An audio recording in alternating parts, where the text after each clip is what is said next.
The rope was a living thing, a coarse python that tightened its coils with every shallow breath she took. It bit into the flesh of her arms, pinning her to the rough bark of the cottonwood as if she were a morbid specimen, an offering to the merciless sun. Dust, fine as ground bone, settled on her face, turning the tracks of her sweat into muddy rivulets that crawled down her temples and cheeks. She did not weep. Tears were a currency she had spent long ago, and they had purchased her nothing.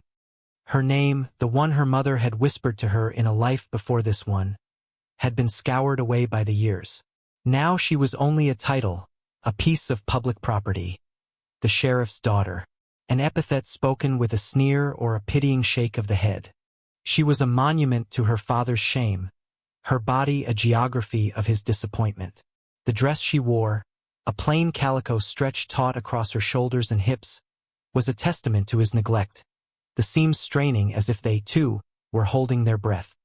The town of Red Creek treated her like a stray dog it was too pious to shoot but too proud to feed. Children threw stones that bounced off the great, soft shield of her body. The women whispered behind their hands, their eyes sharp and bright with a cruelty that passed for righteousness. The men, their faces flushed with cheap whiskey and casual malice, were the ones who had done this. A joke, they'd called it. They'd laughed as they cinched the ropes, their breath hot and sour. Her father, the sheriff, had watched from the doorway of his office, his face a mask of stone, neither condemning nor condoning. His silence was the sharpest cut of all. She kept her eyes fixed on the hazy horizon, a smudge of purple and bruised orange where the plains met the sky. She would not give them the satisfaction of her gaze. She would not let them see the flickering candle of her spirit, guttering but not yet extinguished. The sun beat down, and the flies, bold and buzzing, landed on her face. She did not flinch. She had become a part of the landscape, as still and enduring as the stone. The laughter of the crowd had faded, their interest waning as the novelty wore off. They drifted away, leaving her to the heat and the dust and the vast, uncaring silence. That was when she first saw him. He was a ripple in the heat haze at the edge of town, a figure materializing from the dust itself. He walked with a purpose that was alien to the shuffling, aimless gait of the townsfolk. He did not swagger. He simply moved across the earth as if he belonged to it. He wore worn buckskins and a duster the color of the dry ground. His hair was long and black, held back by a simple leather band. He carried nothing but the weight of the miles he had walked and a sorrow that seemed to live in the deep-set quiet of his eyes. He stopped a respectful distance away, his gaze taking in the scene not with the prurient curiosity of the others, but with a flat, dispassionate stillness. He saw the rope, the tree, the girl. He saw the sheriff standing on the porch of the jailhouse, polishing a badge on his vest, a man pretending to be occupied with duty while his own blood was staked out like bait. The man, the Apache, walked past her, his eyes meeting hers for a fraction of a second. There was no pity in them. There was nothing at all, and that, somehow, was a mercy. He went directly to the sheriff. The town, what was left of it in the street, went quiet again, a new kind of spectacle unfolding. "Sheriff." The Apache's voice was low and steady, a sound like stones rolling in a dry creek bed. It was a voice that was not used to being wasted. The sheriff straightened, his hand dropping from his badge to rest near the butt of his pistol. It was a gesture of habit, of authority asserted against the void. "What do you want, Chayton?" he asked, the name tasting like grit in his mouth. Chayton did not reply with words. He simply stood there, his presence a question. He was a man who carried whole winters in his eyes, and the sheriff felt a chill despite the oppressive heat. "There's nothing for you here," the sheriff said, his voice a little too loud. "The horses," Chayton said, not a question, a statement. "The three I brought back from the canyons. The ones your deputy lost." The sheriff's face tightened. A muscle jumped in his jaw. "You were paid for that." "I was promised payment," Chayton corrected him gently. "A promise is a wind. It blows where it will."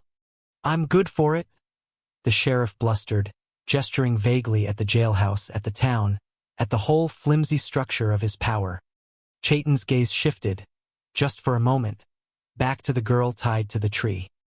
He looked at her not as a person, but as a piece on a board. Then his eyes returned to the sheriff, and they were as hard and unyielding as flint. "The debt is settled," Chayton said. He didn't raise his voice. He didn't need to. He simply drew a new line in the dust, and the world rearranged itself around it.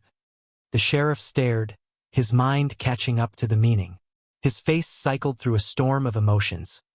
Confusion, then outrage, then a dark, dawning comprehension. He was being offered a trade. A way to be rid of his burden, his shame, without having to lift a finger. He could even frame it as a transaction, a piece of hard-nosed business. The humiliation of being outmaneuvered was a small price to pay for the relief. "You take her?" The sheriff finally grunted, the words tasting like ash. "You're responsible for her." It was not a warning. It was an abdication. Chayton gave a slow, deliberate nod. That was all. He turned his back on the sheriff, an act of dismissal so profound it was more insulting than any curse. He walked back to the tree, to the girl whose fate had just been bartered without her speaking a word. She watched him approach, her heart a trapped bird beating against the cage of her ribs. He was not like the others. His movements were spare and economical. He reached into his coat and pulled out a knife. The blade was worn smooth with use, the steel gleaming dully in the sun. She flinched, an involuntary jerk of muscle, the first movement she had made in hours. He did not speak. He did not look at her face. He simply reached out and, with two swift, clean slices, severed the ropes that bound her to the tree. The python fell away, dead. The sudden release was a shock to her system. Her arms, numb and tingling, fell to her sides. Blood, dark and sluggish, stained the sleeves of her dress where the rope had chafed her raw. She swayed on her feet, the world tilting precariously. He took a step back, giving her space, respecting the boundary of her pain. He waited, his patience as vast and silent as the plains around them. She looked at her hands, at the raw, red welts on her wrists. She was free, but she did not know what that meant. "Come," he said. It was not a command, but a statement of fact. He turned and began to walk away from the town, away from the jailhouse, away from the life that had been crushing her. She hesitated for only a moment. Behind her was the town of Red Creek, a place of whispers and casual cruelty. Behind her was the cottonwood tree, a silent witness to her humiliation. Behind her was her father, a man who had traded her for 3 horses. In front of her was the Apache, a stranger who had purchased her freedom with an old debt. He did not look back to see if she was following. He assumed she would. She took a step, then another. Her bare feet, calloused and sore, padded softly in the thick dust. The dust lifted behind them like ghosts, obscuring the town until it was nothing more than a bad memory. The journey was a long stretch of silence, measured in footfalls and the rhythmic rasp of their breathing. The sun was a hammer overhead, beating the color from the sky. Chayton walked at a steady, unhurried pace, a pace that ate up the miles without seeming to try. He never looked back, but she knew, with a certainty she couldn't explain, that he was aware of every step she took, of the slight stumble when her foot found a loose stone, of the way her breath hitched in the thin, hot air. After an hour, he stopped. He unslung a canteen from his shoulder and held it out to her. He didn't look at her, but kept his gaze on the horizon, affording her the dignity of not being watched. Her throat was a desert, cracked and parched. Her hands trembled as she took the heavy canteen. The water was warm, tasting of metal and leather, but it was the most precious thing she had ever tasted. She drank deeply, greedily, then stopped, remembering herself. She wiped her mouth with the back of her hand and passed it back to him. He took it, drank, and they moved on. It was the first kindness she had been shown in years, and it sat inside her, a small, smooth stone of warmth in the cold emptiness. They walked until the sun began to bleed across the western sky, painting the clouds in shades of blood orange and bruised violet. The land grew harsher, stonier. They were climbing into the low foothills, where the wind had a sharper edge and the silence was deeper. Section. Just as dusk began to settle, thick and purple in the hollows, they arrived. His home was not a house so much as a scar on the landscape, a small, squat structure of adobe and weathered wood that seemed to have grown out of the earth itself. It huddled against a rock outcropping, seeking shelter from the incessant wind. There was a single window, a dark, unblinking eye. Smoke, thin as a prayer, curled from a clay chimney. Nearby, there was a small, fenced enclosure holding nothing.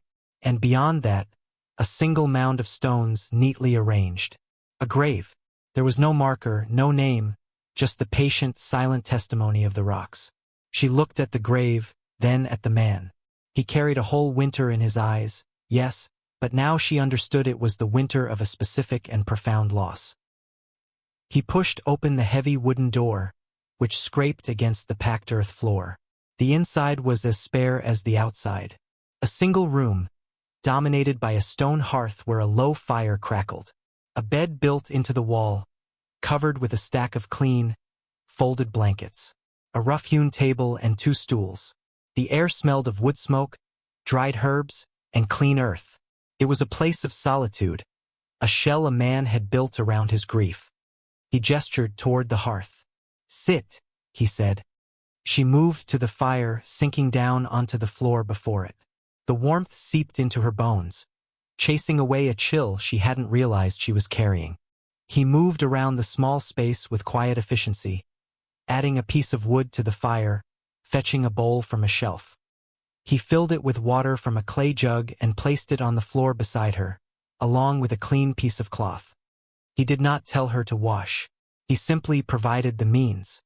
Then he went to a corner and began to work on a piece of leather, his attention completely absorbed. He had brought her here, to this place of profound isolation, and now he was leaving her alone. It was an unspoken contract. He offered her shelter, warmth, water. In return, he asked for nothing. Not her labor, not her gratitude, not her company.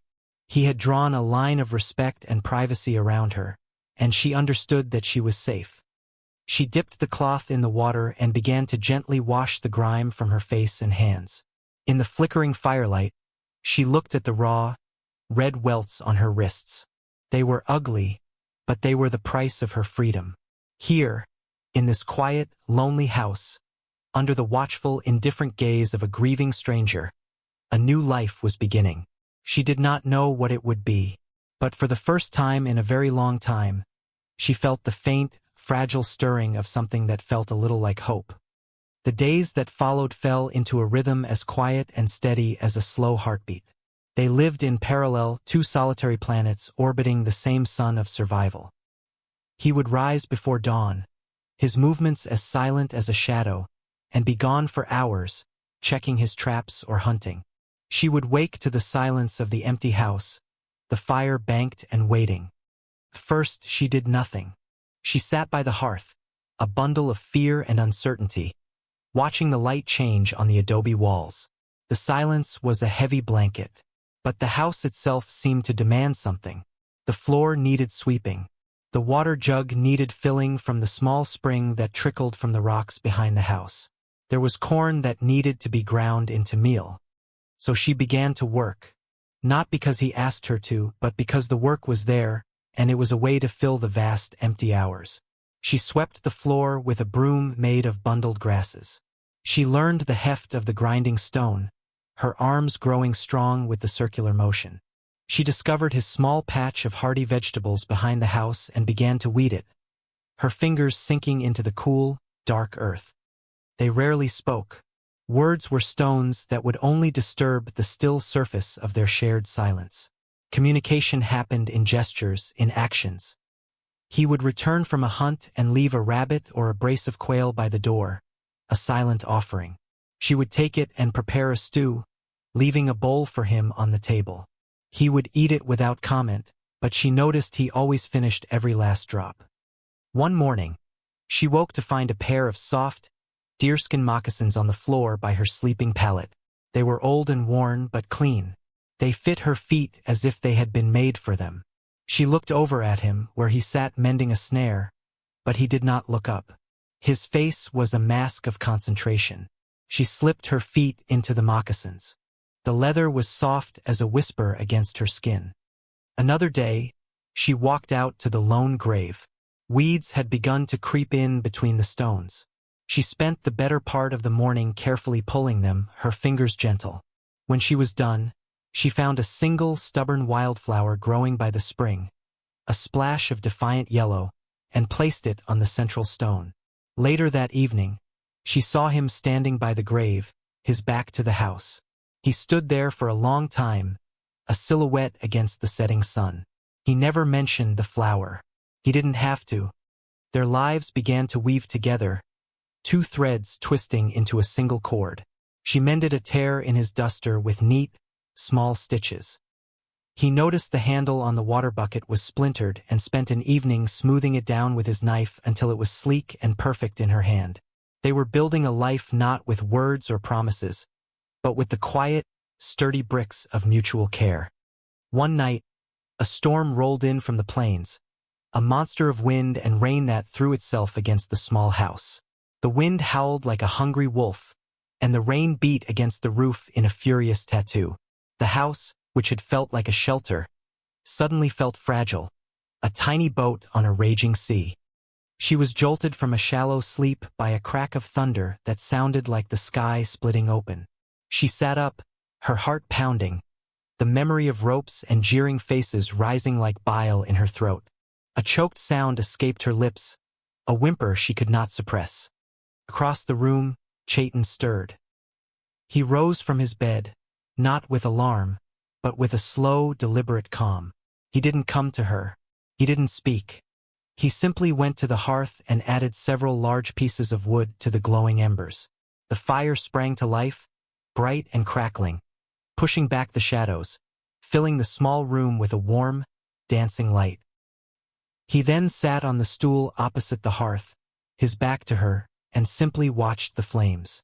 He was a silent guardian, a bulwark against the storm outside and the storm within her. He sat there for hours, an unmoving sentinel, until the fury of the storm passed and the only sound was the gentle hiss of the fire and the steady rhythm of the rain. His presence was a comfort more profound than any touch or word could ever be. The next morning, the world was washed clean, smelling of wet earth and sage. The silence between them felt different, less heavy. As he prepared to leave for the day, she found her voice. It was thin and rusty from disuse. "Why?" she asked. He stopped at the door, his back to her. He knew what she was asking, not just about last night, but about all of it. Why her? Why this? He was silent for a long time, the quiet stretching between them. When he finally spoke, his voice was low. "The debt was owed," he said. It was the same answer as before, but she heard what was beneath it now. It was not about horses. It was about a different kind of debt, a debt to decency, to the memory of the woman who lay under the stones on the hill. He was restoring a balance that had been broken, not just for her, but for himself. He left without another word. She stood in the doorway and watched him go. The sun broke through the clouds, and the wetlands steamed. For the first time, she allowed herself to imagine a future that was not defined by her past. She looked down at her hands, no longer soft and useless, but capable and strong. The welts on her wrists had faded into pale, silvery scars. They were a part of her, a map of where she had been. But they were no longer the whole story. She had a name. She hadn't spoken it aloud in years. It felt foreign on her tongue, a word from a forgotten language. One day, she thought, one day she might speak it again. She turned and went back inside the house, which no longer felt like his home, but theirs. The fire in the hearth was still glowing, a warm and steady heart. The piece they had built was as fragile as a spider's web, beautiful and intricate, but easily torn. The first sign of its undoing came not as a sound, but as a feeling, a wrongness on the wind. Chayton felt it first. He was skinning a rabbit by the door, his movements practiced and precise, when he suddenly went still. His head lifted, his nostrils flared slightly, like a deer scenting a wolf.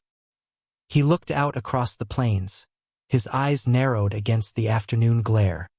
She saw the change in him and her own body went taut. She followed his gaze. At first, she saw nothing but the vast, empty expanse. Then she saw it. A plume of dust on the horizon, too deliberate for the wind, too large for a single rider. It was the signature of several horses, moving at a determined pace. Moving toward them. A cold dread, familiar and sickening, washed over her. She knew who it was. The past had a long memory and a heavy tread. Chayton rose to his feet in a single fluid motion. He wiped his hands and his knife on a cloth, his actions unhurried, but laced with a deadly seriousness. He went inside and took down a long rifle that rested on two wooden pegs above the door. He checked the load with an economy of movement that spoke of long familiarity. "Stay inside," he said. His voice was flat, devoid of emotion, but the order was absolute. He stepped out onto the bare patch of ground in front of the house, the rifle held loosely in one hand, and waited. He was a man made of earth and stone, and he had planted himself in the ground to defend it. She watched from the darkness of the doorway, her heart a frantic drum against her ribs. The riders grew closer, resolving from a dusty blur into three distinct figures. Her father, the sheriff, sat tall in his saddle, his silver badge winking in the sun. Beside him was his deputy, a weaselly man named Hollis. The third man was a stranger, stout and fleshy, dressed in clothes that were too fine for this rough country. They reined in their horses a few yards from the house, the animals nervous and stamping, sensing the tension in the air. "Chayton," the sheriff called out, his voice bluff and hearty, a false coin in the clear air. "We've come for my daughter." Chayton did not answer. He simply stood there, a silent challenge. The sheriff's facade began to crack. "Her name is Eleanor," he said, speaking her given name for the first time in a decade. "And she is to be married. This is Mr. Abernathy." He gestured to the stout man, who preened in his saddle, looking at the small adobe house with undisguised contempt. Abernathy's gaze slid past Chayton to the shadows of the doorway where she stood, hidden. He was appraising her, she realized, like livestock. A deal had been struck. Her father was not just reclaiming her. He was selling her. "She is not property," Chayton said, his voice quiet but carrying with lethal clarity. "The debt was paid." "That was a misunderstanding," the sheriff snapped, his patience gone. "A joke that went too far. She's my blood. She belongs with her family." "She has been here for 3 moons," Chayton replied, his gaze unwavering. "You were not family then." The truth of his words hung in the air, sharp and undeniable. The sheriff's face darkened with fury. "I am the law in this territory," he snarled. "I am telling you to stand aside." "Your law does not reach this house," Chayton said. He didn't raise the rifle. He didn't need to. His stance, his stillness was more threatening than any weapon. He was the land itself, and he would not be moved. The sheriff looked at Chayton, then at the rifle, and a flicker of cowardice crossed his face. He turned to his deputy. "Hollis, go get her." Hollis hesitated, his eyes darting between his boss and the implacable Apache. He was a man who followed orders, but he was not a brave man. With a nervous swallow, he dismounted and started toward the house, his hand hovering near his own pistol. Something inside her broke. It was not fear. It was a cold, pure rage. She had been traded, abandoned, reclaimed, and now she was to be fetched like a dog. All her life she had been silent. All her life she had been still. No more. As Hollis reached the doorway, she stepped out of the shadows and into the harsh sunlight. She was not the same woman they had tied to the tree. Her face was leaner, browned by the sun. Her body, though still large, moved with a newfound purpose. Her eyes, which had once been dull with resignation, now blazed with a fire that made the deputy take an involuntary step back. In her hand, she held the heavy, cast iron skillet from the hearth, its weight familiar and solid. She did not look at her father. She looked at Hollis, the man who was coming to take her. "No," she said. Her voice was not the thin, reedy thing she had imagined. It was deep and resonant, forged in silence and strengthened by the steady rhythm of work. It was the voice of a woman who knew her own ground. The single word cracked through the tense air like a gunshot. Hollis froze, his hand dropping from his gun. The sheriff stared, his mouth agape, as if seeing a ghost. Mr. Abernathy's smug expression curdled into one of shock and disgust. They had come for a broken, passive creature. They were not prepared for the woman who stood before them. She took another step forward, placing herself beside Chayton. She did not look at him, but she could feel the solidness of his presence next to her. A silent affirmation.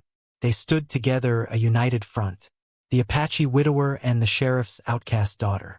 Two broken people who had, against all odds, become whole. The sheriff saw it then. He saw the skillet in her hand, the fire in her eyes, the unyielding man beside her. He saw that he had lost, not to the Apache but to her. He had discarded a daughter, and in his place a woman had risen. With a curse, he wrenched his horse's head around. "Let them rot out here," he spat, his voice thick with impotent rage. He spurred his horse, and the other two men, looking relieved, followed suit. They rode away, their dust a frantic retreat, leaving behind a silence that was no longer empty, but filled with the resounding echo of a single, powerful word. She stood there, watching them go, the heavy skillet still gripped in her hand. Her knuckles were white, her arm trembled, not from fear, but from the force of the will she had just exerted. When they were gone, a mere speck on the horizon, the strength seemed to drain out of her, and she swayed. Chayton's hand was there, not touching her, but hovering just behind her back, a silent offer of support. She straightened, drawing a long, shuddering breath. The air tasted sweet like freedom. She looked at him, and for the first time, she saw past the grief in his eyes to the man beneath. She saw the quiet strength, the unshakable honor. He looked at her, and he saw not the sheriff's daughter, but the woman who had stood beside him, who had found her voice in the heart of the storm. A slow smile touched his lips, a rare and beautiful thing, like a desert flower after a rain. He gave a small, single nod. It was a gesture of respect, of partnership, of victory. In that shared, silent moment, the unspoken contract between them was rewritten. They were no longer just two people sharing a roof. They were a fortress, and they had held. That evening, the quiet in the house was different. It was a comfortable, settled thing, the silence of two people who had no need for words to understand one another. The fire crackled, a cheerful counterpoint to the wind that whispered around the corners of the house. The stew she had made filled the room with the scent of rabbit and wild herbs. After they had eaten, sitting on their stools at the rough table, he finally spoke. "They will not return," he said. It was not a prediction. It was a promise. She knew it to be true. Her father had not come for a daughter. He had come to erase a mark against his pride. Her defiance had been a mirror showing him his own failure, and he would not seek out that reflection again. He looked at her across the flickering firelight, his gaze direct and searching. "You have a name," he said. It was not a question, but an invitation. She hesitated. The name her father had used, Eleanor, felt like a heavy cloak, something that belonged to another person, another life. The woman who had been tied to the tree was Eleanor. The woman who had faced him down with an iron skillet was not. She reached deeper, back into the dimmest corners of her memory, to a softer voice, a gentler time. "Lena," she whispered, the name feeling new and strange on her tongue. "My mother called me Lena." He tasted the name, rolling it silently in his mind. "Lena," he repeated. His voice was soft, and the name settled in the small room, fitting perfectly. In his speaking it, she felt herself truly claim it. She was no longer a title, no longer an object of shame or pity. She was Lena, The weeks turned into months. The last of summer's heat gave way to the crisp, golden light of autumn. They fell into a new rhythm, one of partnership. They worked together now, not in parallel. They mended the fence, his strength complemented by her careful precision. They harvested the last of the hardy vegetables from the garden, their hands brushing as they worked side by side. Each touch was a spark, a quiet discovery. One afternoon, he found her by the fire pit, watching something burn. It was the tattered remains of the calico dress she had arrived in. The flames licked at the strained seams and worn fabric, turning the memory of her humiliation into gray ash that drifted away on the wind. He stood beside her, watching it burn until it was nothing. It was a funeral for a life that was over, and a baptism by fire for the one that was just beginning. When the first snows came, dusting the plains in a blanket of pristine white, the small house became a true sanctuary, a pocket of warmth and life in the vast, sleeping landscape. They spent the long evenings by the fire. He would carve, his hands transforming blocks of wood into small, intricate animals. She would spin wool he had traded for in a distant settlement. The spindles hum a soothing song. The silence between them was now a language, rich with shared history and unspoken affection. One evening, as he was carving a small, smooth bird, she reached out and laid her hand over his. His fingers stilled. He looked up, his dark eyes questioning. "I was scared," she said, her voice a low murmur. "That day." "I know," he answered, his voice just as quiet. He turned his hand over and laced his fingers through hers. His palm was calloused and warm, a contrast to her own, which had grown strong but remained soft. It was the first time they had touched with such deliberate tenderness. It was an anchor in the quiet room. "You did not run," he said. It was the highest praise he could offer. "Neither did you," she replied, a small smile touching her lips. Winter thawed, giving way to a tentative spring. The land, which had seemed so harsh and unforgiving, was reborn. Tiny green shoots pushed their way through the damp earth, and the wildflower she had once placed on the grave returned, this time in a carpet of defiant yellow. The house itself seemed to breathe again, the light lingering longer in the single window. One afternoon, Lena sat on the step outside the door, watching Chayton repair the corral fence. The sun was warm on her face. A sense of peace, deep and profound, settled in her bones. This stark, lonely place had become her home. This silent, grieving man had become her family. She laid a hand on her own stomach, where a new life, a new secret, was quietly stirring. A life conceived not in passion, but in the slow, steady cultivation of trust and love. He finished his work and walked toward her, his movements as fluid and graceful as they had been the first day she saw him. He sat down beside her on the step, close enough that their shoulders brushed. They sat in comfortable silence, watching the sun begin its slow descent, painting the sky in the colors of promise. The house stood behind them, no longer a hollow shell of grief, but a home, filled with the quiet, resilient hum of a life stitched together with the raw, strong thread of kindness. They had both been found, lost in their own wildernesses, and had led each other home. This story, it ain't just about a rescue. Rescue is a single moment. This is about the long, slow, patient work of healing. It's about two people, discarded by the world in different ways, who found in each other's silence a space to build something new. He didn't save her from the world. He stood beside her while she learned to save herself. And in doing so, he found a way to save himself from the ghost that haunted him. We all carry a name, sometimes one that was given to us by people who never truly saw us.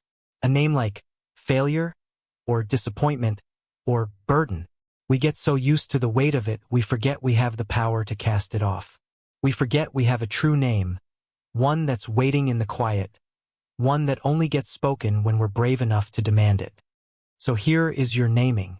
It's the moment you decide that the ropes of other people's judgment will no longer hold you. It's the quiet work you do when no one is watching, building your own strength, tending to your own small garden. It's finding that one other soul who doesn't need you to explain your scars, because they have their own. If you're lucky, and if you're brave, you might just find that building a life together is the only real shelter there is from the storm.